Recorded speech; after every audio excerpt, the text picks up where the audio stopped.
I never thought I'd hear those words in my own living room. "You don't belong in this family," my daughter-in-law spat, her voice sharp as glass. It was a Sunday afternoon. I was setting out tea, the way I always had, when she stood in front of me with her arms crossed, her diamond ring catching the sunlight. My son, her husband, my only child, just sat there, silent, staring at the floor. I felt my knees weaken. Belong? I raised him. I gave everything to make sure he had a good life. And now his wife was telling me I wasn't welcome in the very house I built for our family gatherings. She didn't stop there. "This house isn't yours anymore. You should just sign the papers and let us handle things. It's our future now, not yours." My heart pounded so loud I could barely hear the clock ticking on the wall. Papers? What papers? That was the first time I realized she wasn't just being cruel. She had a plan. A plan that involved pushing me out, claiming my husband's inheritance, and rewriting the story of our family's legacy. I wanted to scream. I wanted to tell her that my late husband and I had worked decades to buy this beach house, the one worth more than $3 million today. That it was meant to stay in the family, yes, but not like this. Not through lies and betrayal, but my son. My son wouldn't look me in the eye. That silence cut deeper than her words. I excused myself, though my hands were trembling. I went upstairs, sat on the edge of my bed, and cried for the first time in years. Not just for the disrespect, but for the realization that my child might already be lost to greed. And yet, as I stared out the window at the crashing waves, I made a decision. If they thought I was powerless, they were wrong. They didn't know about the lawyer. They didn't know about the secret my husband had left behind, and they sure didn't know what I was about to do with the 3.5 million beach house. Grew up in a small town where people measured wealth not in money, but in how many chairs you could pull up to your dining table when guests arrived. My late husband, Richard, came from the same world. He was a stubborn man, but also one with calloused hands and a heart that could lift you when you were at your lowest. When we first married, we had nothing. I remember stretching one chicken to last 3 days of meals and washing laundry by hand because a washing machine was a luxury we couldn't imagine. Richard worked long hours at the construction company, sometimes coming home so tired he fell asleep at the kitchen table before he even touched his dinner. But he never complained. Every Friday night, he'd sit me down and say, "One day, Mary, I'm going to buy us a house by the ocean. You'll wake up to the sound of waves instead of traffic." I used to laugh, thinking it was one of those sweet dreams men say to comfort their wives. But he meant it. Every overtime shift, every missed holiday, every dollar saved, he had that house in his mind. After 20 years of grit and sacrifice, he made it happen. I still remember the day we signed the papers for the beach house. It was a modest place back then, nothing like the luxury mansion people see today. But to us, it was paradise. We painted the walls ourselves, planted roses in the front, and spent our weekends there with our son, Daniel. That house became the heart of our family. Birthdays, Christmas dinners, even lazy Sundays, everything happened by the ocean. Richard always said the house wasn't just for us. It's for Daniel and for his children one day, a place where the family never drifts apart. When Richard passed away, I felt like half of me had been buried with him, but I promised myself one thing. I'd protect that house because it carried his sweat, his love, and his legacy. What I didn't know then was that the house would soon turn from a symbol of love into the very weapon my daughter-in-law would use to try to cut me out of my own family. Daniel was my only child. My miracle. I still remember holding him in the hospital, counting his fingers and toes, whispering promises that I would never let the world hurt him. From the very beginning, it was just him and me most evenings, because Richard often worked late. I became not just his mother, but his playmate, his teacher, his cheerleader. He was a good boy. Polite, thoughtful, the kind of child who picked wildflowers for me on his way home from school. Every Mother's Day, he made me cards that said things like, "You're the best mom in the world. I'll always take care of you." When he left for college, I cried for weeks. But he called me every Sunday, sometimes twice. "Mom, don't forget your vitamins," he'd say, sounding more like the parent than the child. He promised me, "No matter where I go, you'll always be my first family." And for a long time, I believed it. After he graduated and got a good job in finance, he bought me little gifts, scarves, perfume, books. He'd drive down to the beach house on weekends, sit with me on the porch, and talk about his dreams. But everything shifted the moment he brought home her. Her name was Vanessa. She walked in wearing high heels and a smile that didn't reach her eyes. At first I tried. Oh, I tried so hard. I complimented her dress, asked about her family, offered her my home-cooked meals. She was polite, but there was a sharpness under her words, a sense that she was assessing me, like a judge sizing up a defendant. The first time I noticed the distance between me and Daniel was subtle.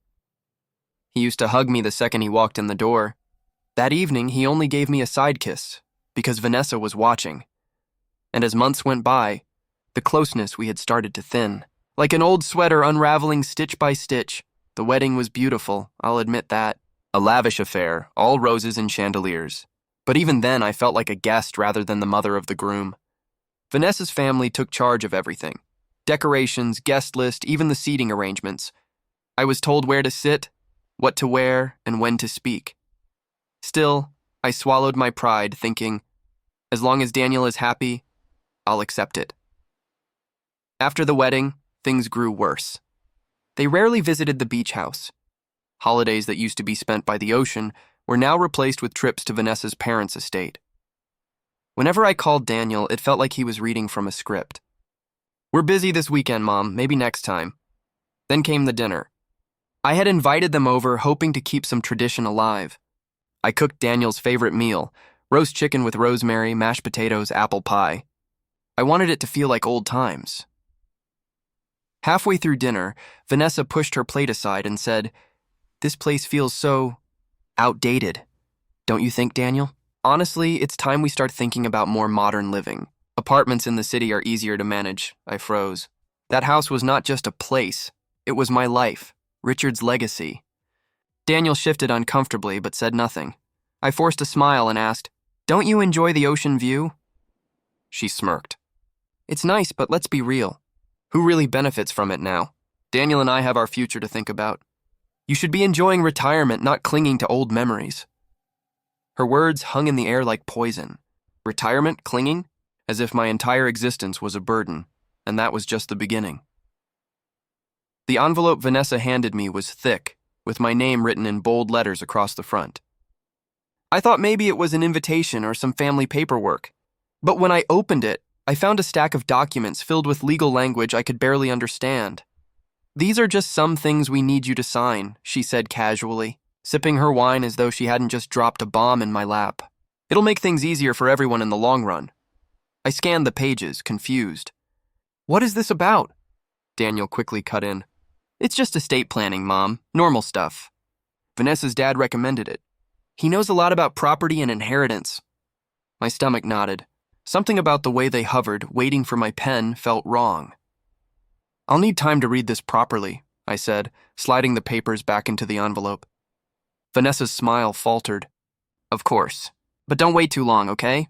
These things are time-sensitive." That night, I lay awake thinking about it.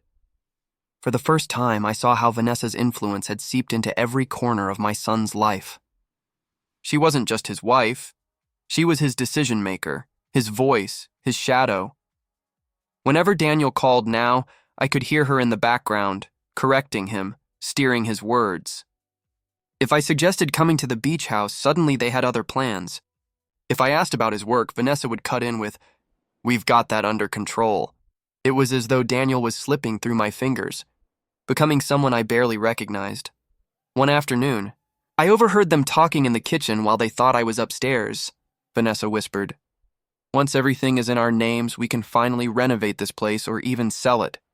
"Imagine what we could buy with that money, Daniel. Sell it," the word echoed in my ears.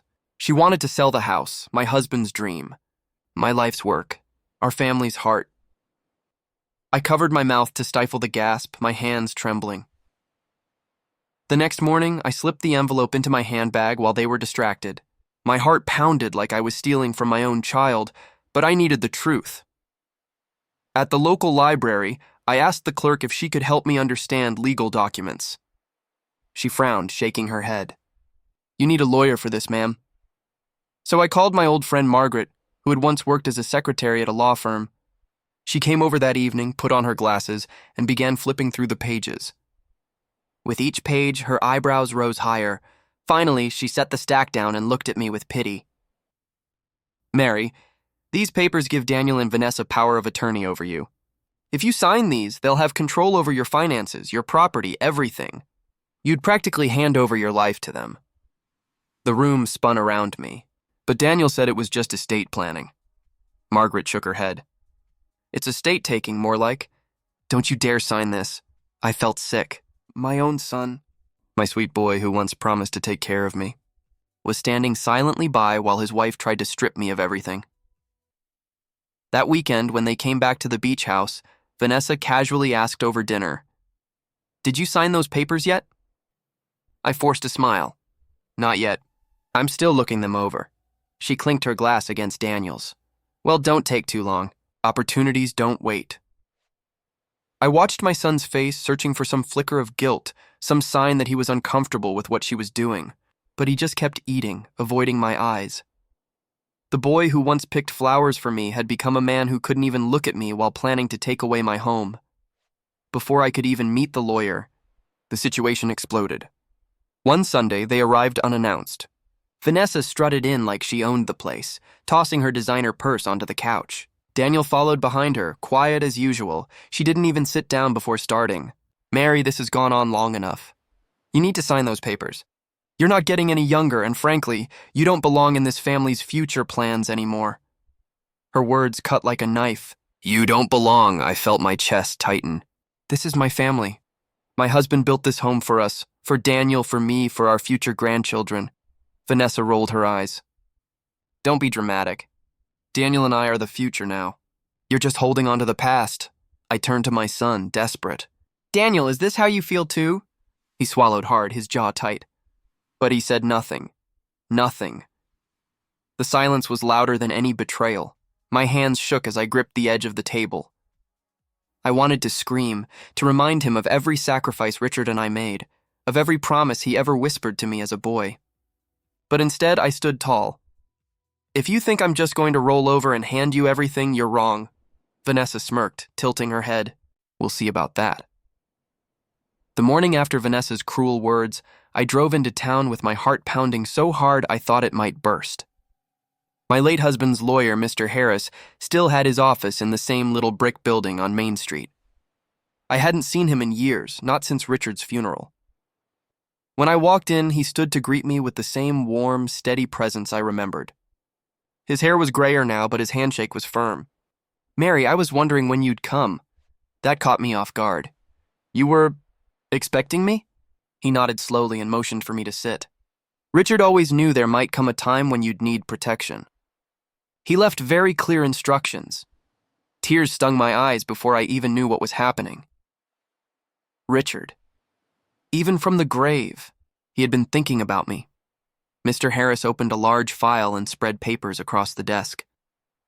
"Your husband anticipated that there could be disputes over the property. He was very thorough.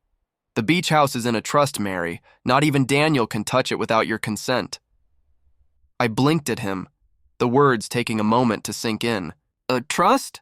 "Yes, and more than that, Richard left a second will. One that was not read publicly at the time because it only becomes relevant under certain circumstances. Circumstances like someone trying to coerce you into giving up your rights." I felt my hands tremble as I reached for the papers. "A second will?" My husband had known. He had foreseen all of this. "Mary," Mr. Harris said gently, "you're not powerless. In fact, you hold complete control over the house. No one, not Daniel, not Vanessa, can sell or transfer it without your approval." For the first time in weeks, a flicker of strength stirred in me. Mr. Harris slid another envelope across the desk. "Richard wanted you to decide the future of the beach house yourself. He believed you'd know when the time was right." Inside was a sealed letter, written in Richard's familiar looping handwriting. My breath caught as I opened it. "My dearest Mary," it began, "if you're reading this, it means what I feared has come to pass. I know how people can change when money is involved. That house was built with our sweat and love, not for greed or selfishness. You are the guardian of that legacy. Trust your instincts. If anyone disrespects you or tries to push you aside, you have my blessing to do what you must, even if it means selling the house. Better it leave the family than be poisoned by betrayal." I pressed the letter to my chest, sobbing quietly. Richard had trusted me. He had seen the storm long before I ever did. Mr. Harris gave me time, then said softly, "You see, Mary, you don't need to fear being trapped. The house is yours to protect or to let go of on your terms. If necessary, I can draw up documents tomorrow that will make everything crystal clear." For the first time, I wasn't just reacting to Vanessa's schemes. I was thinking ahead. As I drove back to the beach house, I looked out at the ocean and felt a spark of defiance. Vanessa thought I was weak. Daniel thought I was powerless. But they didn't know the truth. I did, and I was going to use it. When Daniel and Vanessa arrived the next weekend, I played the part of the frail, uncertain widow. I let my hands tremble a little as I served them tea. I smiled politely, nodded at Vanessa's sharp comments, and pretended to be confused about the legal documents. "Maybe you're right," I said softly. "Maybe I don't belong in the future plans. Maybe I should sign those papers." Vanessa's eyes gleamed like a cat catching sight of a trapped mouse. "That's very wise, Mary. You'll thank us later." Daniel looked relieved, though he still couldn't quite meet my gaze. I told them I'd be ready to sign next week, once I'd tidied up a few things. They didn't need to know those things involved meetings with Mr. Harris. Over the next few days, I worked with the lawyer to prepare everything. I learned how the trust worked, how the deed was written, and exactly what power I had. The more I learned, the stronger I felt, but I kept my mask on when they visited again, acting timid, even fragile. Vanessa bragged openly about renovations she wanted to make once the house was theirs. Daniel stayed silent, his shame growing heavier by the day. I listened quietly, nodding, storing every word in my memory, because soon I would have the chance to turn their own greed against them. The day of the meeting, I polished the dining table until it gleamed, just as I used to when Richard was alive. The house smelled of lemon oil and salt air, but my heart was pounding. I had called Daniel and Vanessa earlier that week, telling them I wanted to finalize things. I said I was ready to sign, but only if we met face to face, just the three of us. When they arrived, Vanessa was practically glowing. She waltzed in wearing pearls and lipstick the color of blood, like she was dressing for victory. Daniel trailed behind her, looking worn and tired. We sat down. I poured tea with trembling hands, though this time the trembling was from adrenaline, not fear. "Well," Vanessa began briskly, "shall we get this over with? Do you have the papers?" I looked at her calmly. "Yes, I do. But before I sign, I want to ask you both a question." She arched a brow. "What now?" I leaned forward. "Do you truly believe I don't belong in this family? That I have no place in the future?" Daniel shifted uncomfortably. Vanessa smirked. "Mary, it's not about belonging. It's about moving forward. You're old-fashioned. It's time for Daniel and me to take charge. You should be grateful we're willing to handle everything." The words stung, but I forced myself to keep my face neutral. "Interesting," I murmured. "Because I've been speaking with Mr. Harris. You remember him, my husband's lawyer." Daniel's head snapped up. Vanessa frowned. "What does he have to do with this?" I slid a folder across the table. "Everything. Richard left instructions. The house is in a trust, which means I'm the only one with authority here, not you." For the first time, Vanessa's smile cracked. Daniel's eyes widened. The silence after my announcement was deafening. Vanessa's fork clattered against her plate. "Gone? What do you mean, gone?" I folded my hands calmly, though inside my heart was hammering. "I sold it." "The papers were signed yesterday. The beach house is no longer ours." Daniel's face went pale. "Mom, what? You sold Dad's house?" I swallowed hard. "Yes, Daniel, I sold it.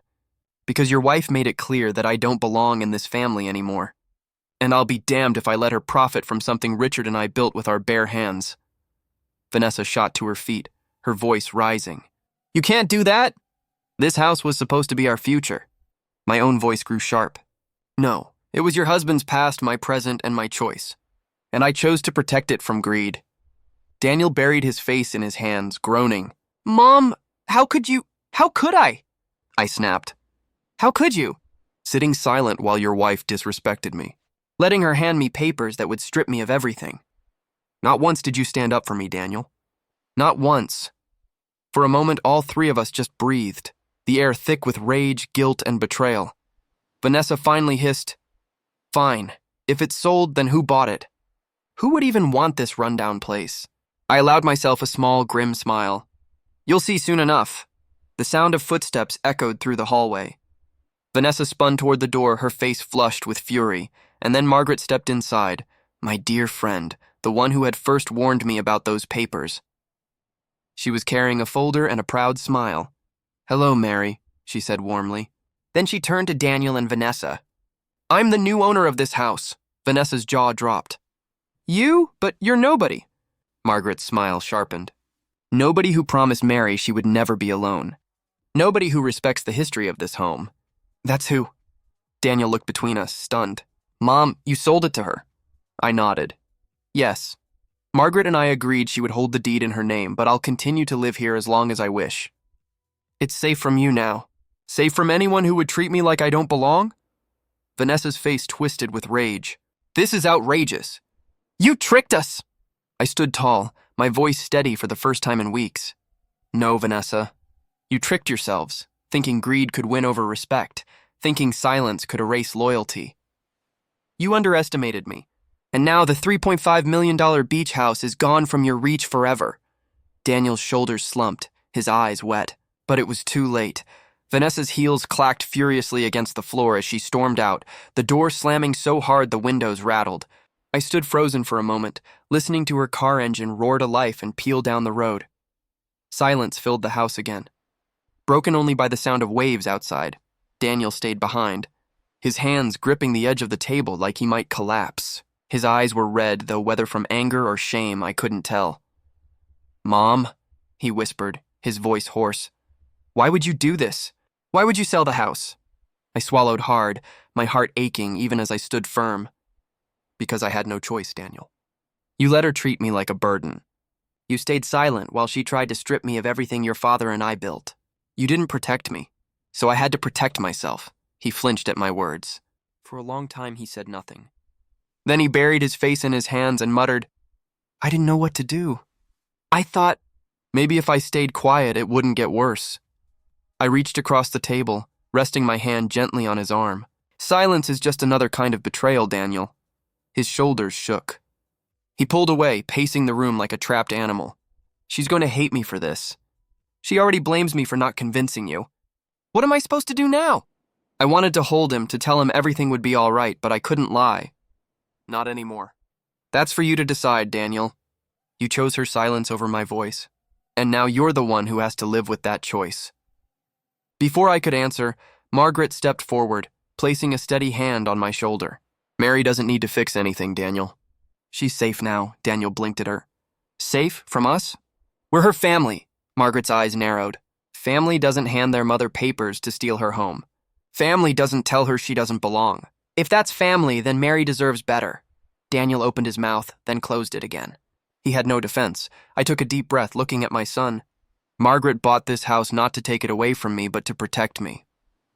I'll live here for as long as I wish. When I'm gone, it will go exactly where I want it to, not into the hands of greed." Daniel sank into a chair, his face pale. "So that's it. It's over." "Yes," I said softly. "It's over." The room grew quiet. Outside, the tide rolled in, crashing against the shore like it had for decades. For the first time in weeks, I felt a weight lift from my chest. Vanessa's voice still echoed in my ears, her threat lingering like smoke. "You'll regret this." But I knew the truth. She was the one who would regret underestimating me. The beach glowed silver in the moonlight, the water stretching endlessly into the horizon. I wrapped my shawl around my shoulders and breathed deeply, letting the salty air fill my lungs. For the first time since Richard's death, I didn't feel alone. His voice echoed in my heart. "Protect the house, Mary. Protect yourself." And I had. Daniel stayed distant after that day. He called occasionally, always with hesitation in his voice. Vanessa stopped speaking to me entirely, which was no loss. Sometimes I wondered if my son would ever find his way back to me, but I no longer let that question haunt me. I had done what needed to be done. The house was safe. My dignity was intact. And the truth was clear: love without respect is nothing. I knew people would gossip. Some would say I was heartless for selling the beach house to a friend instead of passing it down. Others would whisper that I had destroyed my son's future. But none of them had been in that room hearing those words from Vanessa's lips, feeling the knife of my son's silence. Now, every time I walk along the beach, I remind myself, money can build walls, but respect builds families. And once respect is gone, the money means nothing. So if you take anything from my story, let it be this. Respect matters more than money, and now they know it too.